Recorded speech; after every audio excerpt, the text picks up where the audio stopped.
What's good? What's good? It's Nathan Nice in the Kitchen Couch Podcast. You are now live with me. Finna get high with me. I'm finna tap in with my nigga Mitchy Slick. Hold up. Give me 1 second.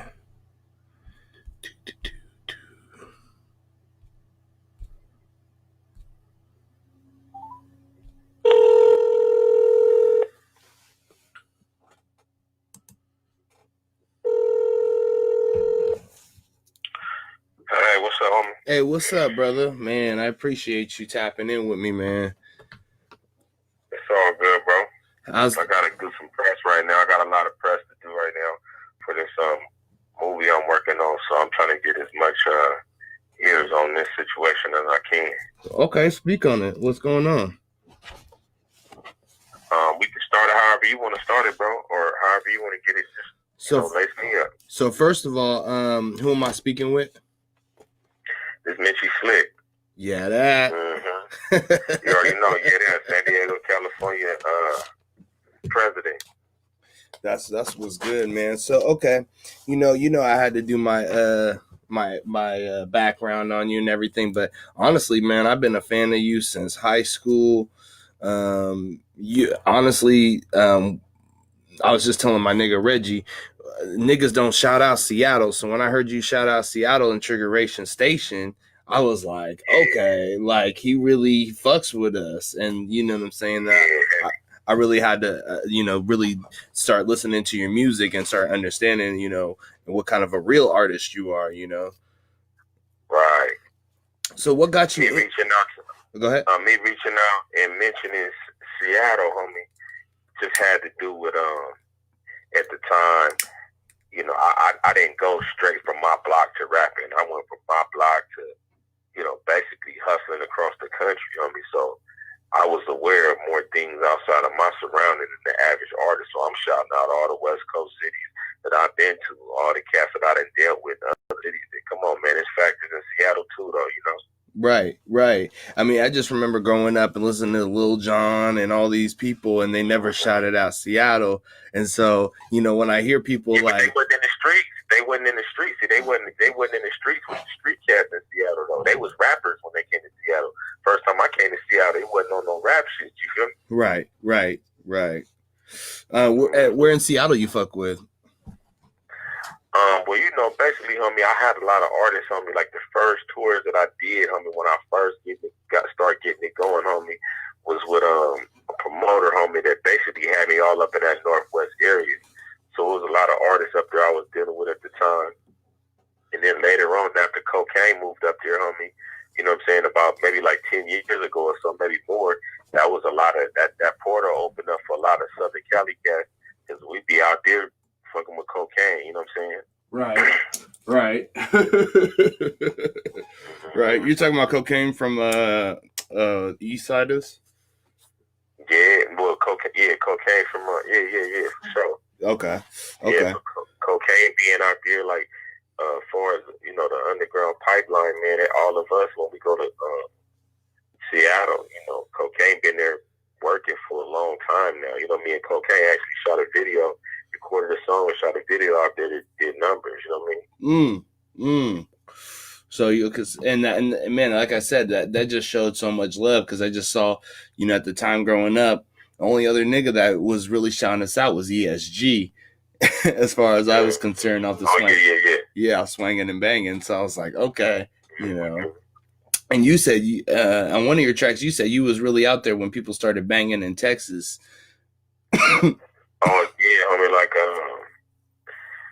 like that's just another one of them things. Homie, like I say, I be in a lot of places. Shit, my whole family. I was the first child the first kid in my family born in California. So everybody before me on both sides, mom and pops, all from Texas.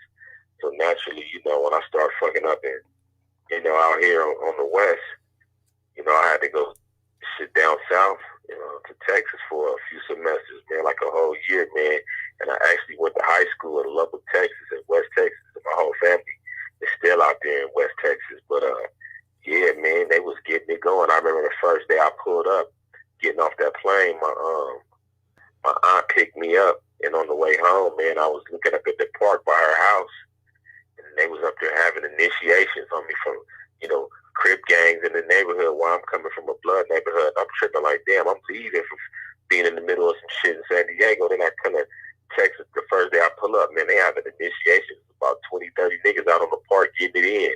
So Damn. it was crazy to see it hit the town at that time. And at that time, it was before the internet and all that shit. So just to see that it had made its way to Texas, man, it kind of fucked me up as a young dude, Right.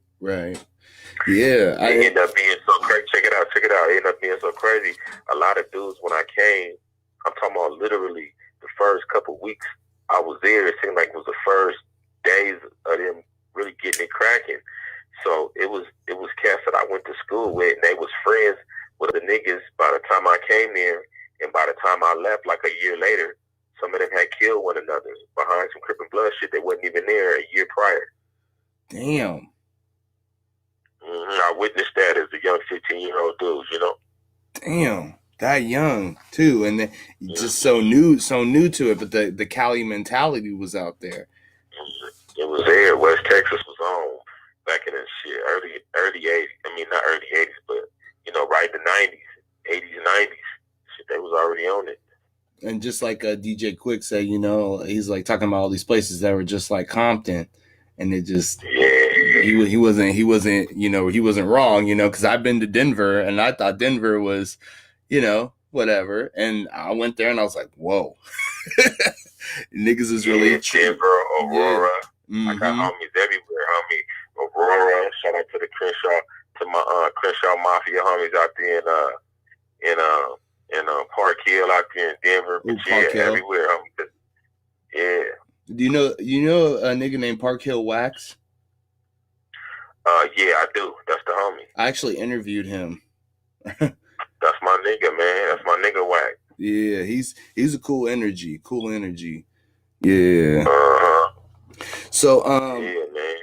So okay, so growing up, you're really known for the Strong Arm SETI gang, and so how did that come to be? You being a Blood, working with a Crip exhibit, and working with Crondon, and how did that just come about? That whole San Diego coming together.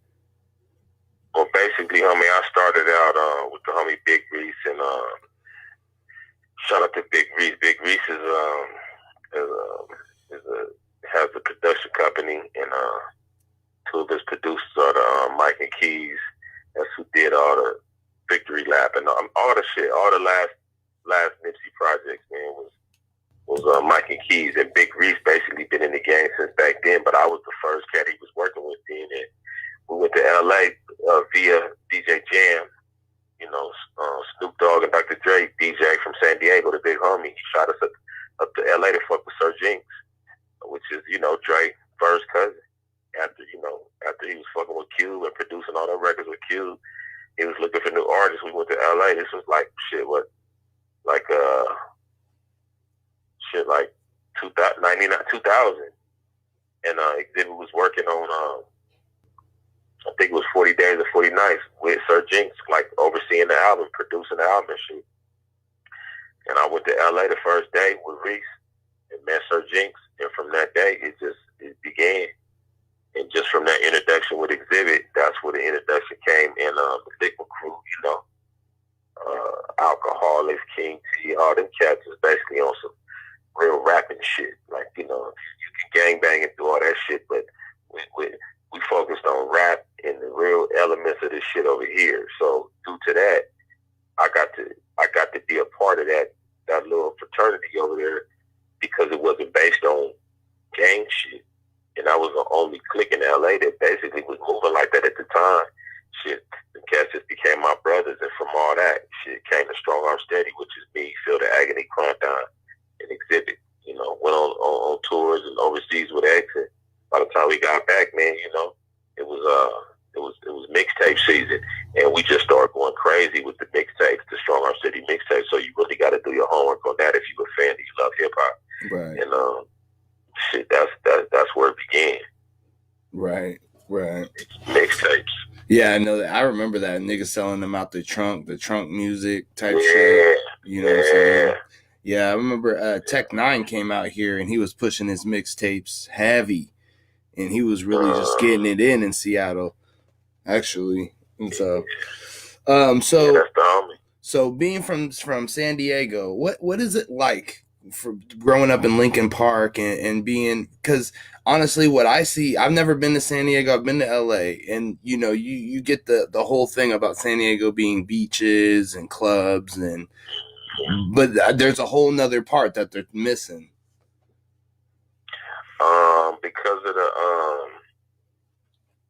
Because of the revenue brought in from the tourism and shit like that, that's gonna be the focus of conversation when you speak of San Diego. That's what they want you to know. That's what they want you to see. But I mean, they got the same shit in LA. I mean, they got Venice Beach, they got all the amusement parks and all the shit. But it's a little bit more urban in LA, so therefore they don't really got a problem with showing you some out of the norm shit, based on Hollywood, and all the fast lifestyle that go on in LA. So they ain't got no problem with showing you some of the other grimy side. But in San Diego, they try to keep that shit limited, But it's going on there, man, and it's crazy because we don't really have no political power. So when I say we, I mean, the urban cast, the hood cast. So right. it's exactly like LA with more restrictions and less opportunity. All the bad shit is here. All the same bad shit, just not as much urban good shit. Not enough black business. Not enough lenience.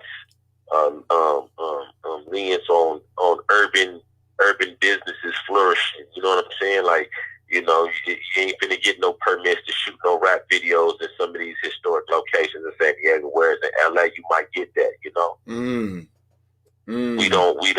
The city is not welcoming the urban.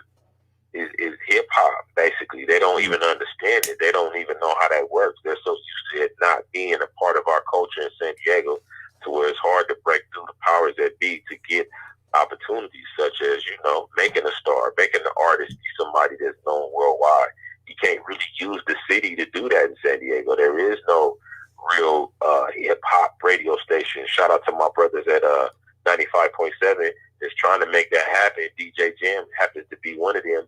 But it's just not a city that's open for the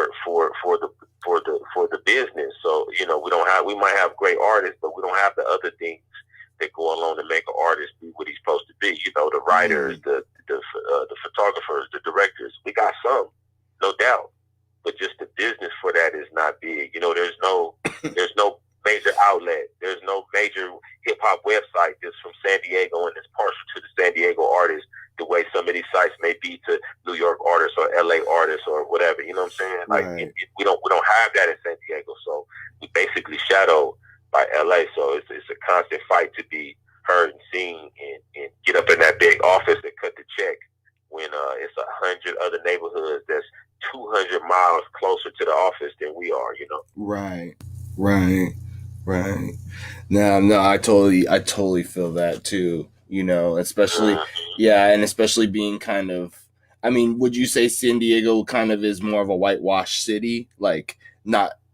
I would say, I mean, not if you from where I'm from, not at all. Right. But if we're talking about in the department of a whitewashed city in knowing how to respond to a giant crowd outside downtown in front of some local street rappers concert. Yeah. In that police, yeah, they gonna act like a whitewash. You gonna feel that in that category. You feel me? No, like as far as whitewash city, who the promoters or who the will look at and allow and treat like say for instance in LA, Mitchy Slick, LA. I go to LA and I red carpet in some locations and do what I do in San Diego. They won't certain places they will, but it will a lot of places they will, but it still will be places that won't honor Mitchy Slick status in San Diego and act funny style, and then treat an artist that bow down to me when you come around me that's from out of town like he's somebody, special. Wow. You know what I'm saying? That's San Diego. You know what I mean? Right. And that's how the fans are kind of too. We've kind of been brainwashed to be that way. We all kind of that way. You know what I'm saying? Even the people, even the artists, we all kind of that way. We can't. And I'm gonna tell you, Seattle's gonna be that way. Portland's gonna be that way too. I've been to these cities. I know how it is. It's like for the city to actually look at a Seattle street dude and say, "You're the shit. You're dope. You're just as dope as whoever's from Atlanta or from New York." It's hard for Seattle to do that for their artists. It's hard for San Diego to do that when you're on the West Coast and who you have to compare your street artists to are fucking Snoop Dogg, Gang, Dr. Dre, and you feel what I'm saying? Right.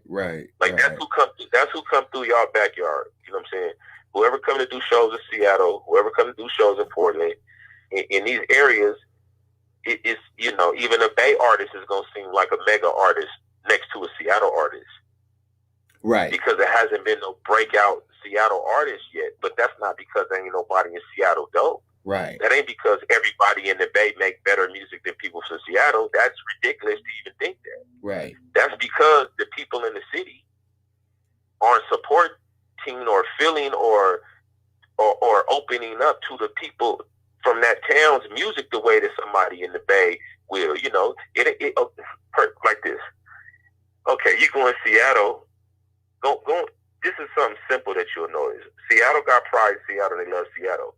But Seattle don't got pride in Seattle the way that San Francisco and Oakland got pride in San Francisco and Oakland. I'm sorry, homie. It's not the same. No, it's true. You're absolutely right. Same. You're absolutely right. Absolutely. It's not the same. Right. You know what I mean? Right. Them fools love the Bay so much, they'll get out of town somewhere where everybody else will still be on this side of the room and that side of the room. Them Bay niggas will get out of town somewhere and them niggas will come together out of town somewhere. Right. That's so like it's so true. Convention and shit like that. You go to the down south convention. We go down to the fucking the Ozone Awards back whenever. We get down to we down south. This is Houston niggas, Texas. Sure, of course, it's LA niggas, San Diego, whatever the fuck. But the Bay niggas is in force. You see them, they're together. You know what I'm saying? Right. That's how they rep the Bay. That's how they support. And a lot of that come from their roots of, what started up there. That Black brother shit was going on up there. They, for the Panthers and all that shit. So they still got some of that lingering around up there and still got a sense of, this my brother. To a certain degree, even though they shoot the shit out of each other, at some point they still got a little bit more than that than a San Diego brother will for supporting black business and that type of shit. Right. No, you're absolutely right. Being born and raised in Seattle is so like that, where there's so many artists out here that are dope. There's so many things that are happening, and first of all, sometimes it's a little too bureaucratic here. Like in LA, you can kind of end up I could sweep a bunch of porches and get paid and just do some under the table type of work. Here, everybody wants everything to be above the table, and it's just like it kind of kills the business a little bit too. See, San Diego, you get it, you understand? Portland the same way. Same type of shit. Yeah, that's the thing about Portland, though. I'm always surprised about it. I mean, I totally agree, but I'm like, it's so pro Portland, though. Yeah, it is, but not the fans though. So they're not into anime. They're not fucking with anime like that, and well, maybe, but I'm talking about far as when I speak of a genre that of the street music. So like saying if you go urban, you go to the hood, you go where the music was created and where it's from. Like you Cool find yourself Nuts. In the ghetto. Right, exactly. So Cool Nuts, exactly. Cool Nuts, they got a movement out there. I know all the little dudes out there. They got a fresh city. They got a cool city. They got a swagger to the people out there. They got gangster shit going on. Right. But they won't they fans won't buy into it all the way. They be like, oh, that's just JoJo from over there on the west side. You know what I mean? Right. And it's the same shit in San Diego. Whereas the Bay nigga, shit, that nigga, he'll be have the same notoriety and popularity as whoever, you'll think he a superstar. Right. Right. Because they fuck with their people. Jackers, Mac Dre's, of course Mac Dre, but Jackers and all of them, homie Filthies and even Quinn and Messi and them. Them niggas really, had big followings, and they didn't have to lead the bay to get them. Right. Right. That's nearly impossible in Seattle. Now you see the shit I'm pointing on right now. You see you know why? Because Seattle gonna rather do it for them same niggas I just named than their own people. Right. Right. They're gonna be like, oh shoot, Nicki Minaj or somebody. Not even Nicki Minaj. No. Oh shoot, Messy Marv. Saying, Oh yeah, Bay niggas. Mitchy Slick. No, they'll even fuck with that. They'll fuck with. It don't gotta be superstar. Right. See, that's the shit I'm talking about. It don't gotta be no major budget artist or nothing like that. E40 come through their shit. Oh, it's a turn up. Jay-Z can't do that motherfucker. You know what I mean? Right. Right. So, speaking on hip hop, man, I mean, I need to know Mitchy Slick's top 5 favorite rappers, man, all time. Like, who are you bumping? And who's in your ear? And who did really inspired you to kind of like do what you're doing right now? I won't put them in order, and sometimes it's really about 10, but whichever first 5 come to my mind. Shit, first off, shout out to the big homie MC8, man. I just recently got an opportunity to work with MC8, man. Legendary MC8, man. That's who had me feeling like shit. This dude talking that shit and living what he talking, and he put me there. It was what I was going through at the time, and I just got to do video that's about to release, and we got a single coming out right now on Fresh Yard Records. Shout out to the homie Veteramo and the homie Planet Asia, man. We came together and made a banger, homie, and it's called Reptables. Just shot the video. Check it out. Mitchy Slick, Planet Asia, and NCA, produced by Veteramo. And shit, man, that was number 1 for me. And then it was always the artist that I felt like was really in the streets with it and really was living what they was talking about. So then came the Code 187, man, from a Butter Law, and and just the other guys, Pop Cube, and them are always, of course, you know what I'm saying. But it was always the other guys, the Mac 10, you know what I mean? Right. Fucking and then that was for my West Coast shit, and then my ear was open. I was listening to everybody's shit. So then after that, shit, East Coast niggas as well. I was hella into East. I was a Wu-Tang kid and all the shit. You know what I'm saying? Straight up. RZA was one of my favorite producers. But Big L, shit, G-Rap, Cool G-Rap. Ooh, Cool G-Rap still goes in. Cool G-Rap still goes in. yeah, man. Fucking and then shit. Right now, I'm mostly enthused because I'm from a lyricist camp. I'm in shit, strong, up, steady. We rap. Right. So just fucking for the art and the craft of the shit right now.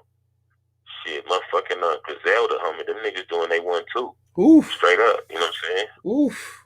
Yeah. They making it fun. They making it fun to listen to rap again. Far as because it make me shit feel like, well, damn, shit, this is what I really want to do. Shit, I might give me the open mindedness, shit. You know what I'm saying? To go ahead and shit, do what I really want to do, and that's rap for real. Right. So that's kind of what happened with this record we just put out with a Fresh Yard Records. This project we got. Mm-hmm. Hey, shout out to Planet Asia, and shout out to my man Swiggle Mandela from Portland. He out here doing things. Hey, so you know what? I had to ask you about a street that familiar with, Imperial Street. Right. And I get the vibes of it. I've never been there, but I just want you to speak on it and gotta go in too much detail. You feel me? But just you were, it just seemed like you could have had a good state of mind and some bad shit happened to you out there. You know what I mean? Right. If you're just not on your P's and Q's. Imperial is that main vein, homie. It runs through Southeast going one direction. There's another one that go the other way. That'll be Euclid. But Imperial, homie, is like at the corner, like runs right on the outskirts, right along the borderline of my neighborhood. So basically, if you roll down Imperial, you're going to, like, at least half the city's neighborhoods you're going to come through. So it runs from the Skylines through the Encanto, it's the Encanto locals, and then you come through the Canto Boys, and you come through the block sides as you come through, and it's basically from like 69th all the way down to like 25th. And man, it just go through all the hoods, Blood Hood, Crips Hood, good restaurants, hangouts, locations, old school dope spots, that legendary spots, shit that, from back in the days. But you ride down Imperial, you can meet you a fly little honey, a little sister, or you can get your top knocked off, any given Sunday riding down Imperial, man. Right. But everybody's familiar with that street. My high school is on that street. The Four Corners of Death is on that street. Notorious locations, man. Shout out to the block though, and shit. Yeah, that's the song we came in. It was a no-brainer doing that one.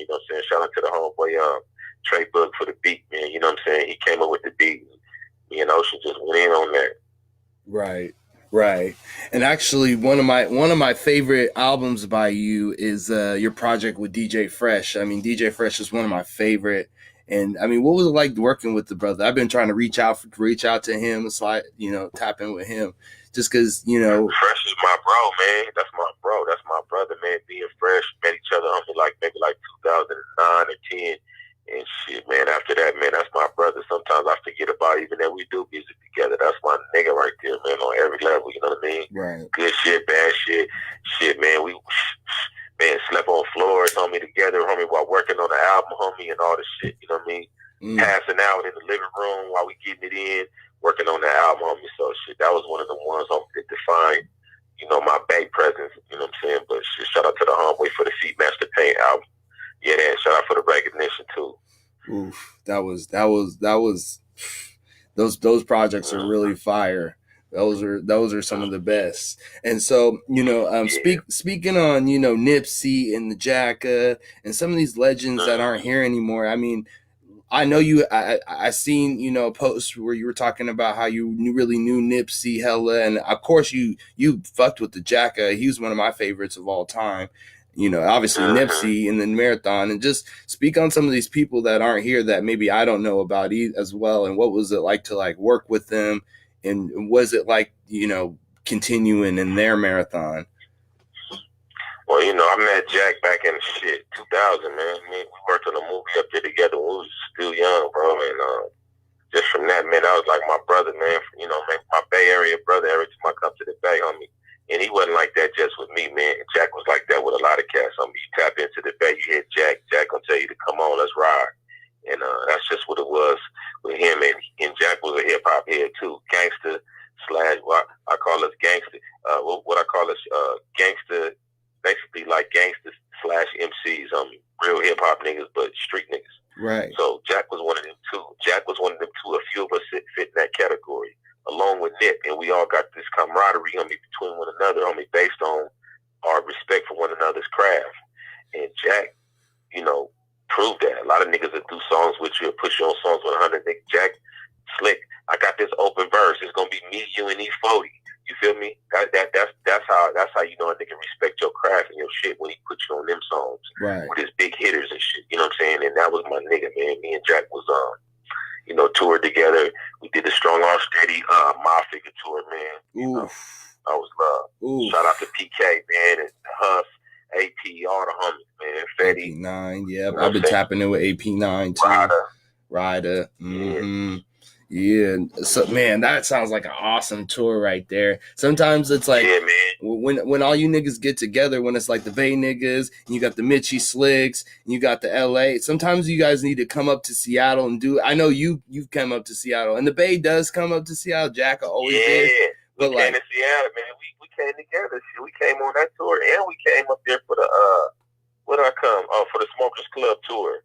Ooh. Back when the Me, Currency, Nipsey, Smoke, Digga, motherfucking who else was with us?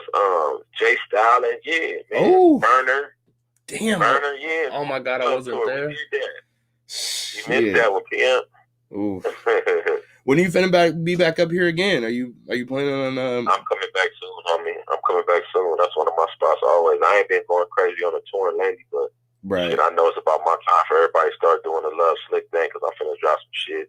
I got this movie coming out too. I'm gonna wrap it up, brother, for sure. my main focus right now is this motherfucking movie. I got 2 movies out right now, bro. I got one with Dick Canny called She-Ball.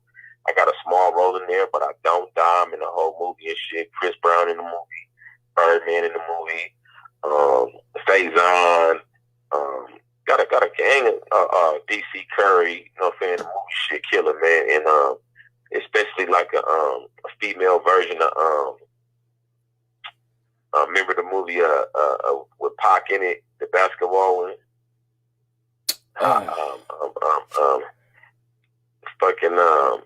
Remember the one when Pac was in it? And is it Above the Rim? No, it's not Above the Rim. Above the Rim. Yeah. It is. Okay. It's basically like a female version of Above the Rim with female basketballers on me, and shot in Inglewood, got homies in the movie. That's one with a small role, but me and some homies from Pay Me Baby Homie Productions, man, came together with all street cats, homie, all real niggas, man. I'm talking about the worst of them too: Crips, Bloods, LA, San Diego, Compton, Inglewood, and came together on a project, homie, to see if we could make a franchise out of something. And we did it with this damn movie called Baby Gangster. Shout out to the homeboy, West Bread Diamond. He put together this flick, homie, and we came together. This movie is funded, directed, shot, made, everything by real street cats, real Crips, real Bloods. Not nobody that grew up in the hood. No, real active homies that came together to show that we can do something else, and we also can tell our own story. So listen, on the 25th of April, man, we having this premiere. It's going to be in Beverly Hills. Let me get the location. Hold on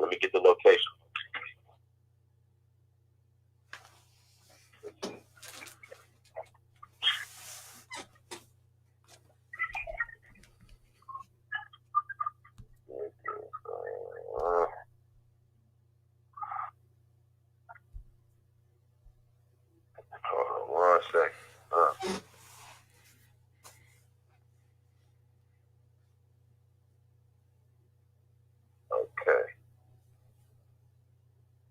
Okay, so listen.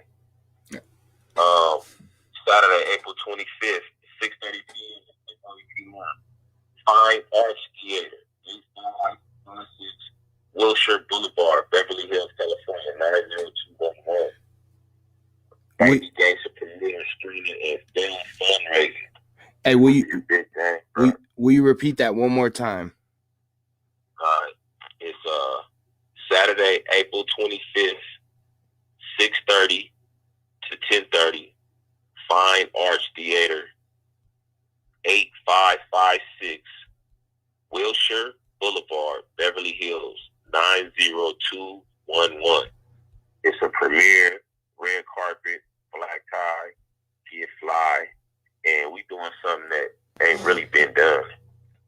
I mean, we like far as some street cats, they did this. Like the same niggas that normally would hook up and buy dope together and go out of town. No, these niggas came together and made a feature film with $50,000 and $60,000 shootouts permitted, with not no bullshit, not no, not none of the special effects gunshots. Nah, we blocking off La Brea and Washington for 4-5 blocks with police surrounding the whole neighborhood while we out in the middle of the street busting choppers and K's and shit. Like, it was incredible, bro. It was a real experience, homie, and I just want to thank the homies for letting me do what I did in it. And y'all might get a real bar of what my acting career finna turn into once y'all watch this film, because I'm in that thing going crazy. Okay. Nah, and I know you've been in some films too, so. Yeah.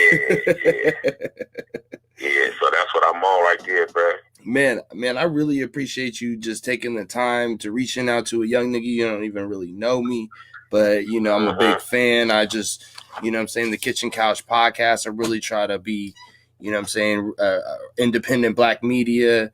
You feel me? Right. I'm a chef. Right. I'm a chef in the game, hip hop historian, I guess you could call me, and just kind of a weird guy in a good way.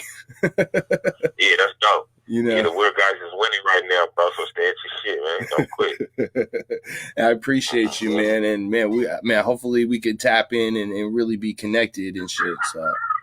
It's all good, homie. Let me know what you do with that, and then we just build from here, homie. I'm pretty sure I'm gonna be back up that way pretty soon, and we just build the relationship from here, homie. And I appreciate you. Hey, that's a big bet, brother. Big bet.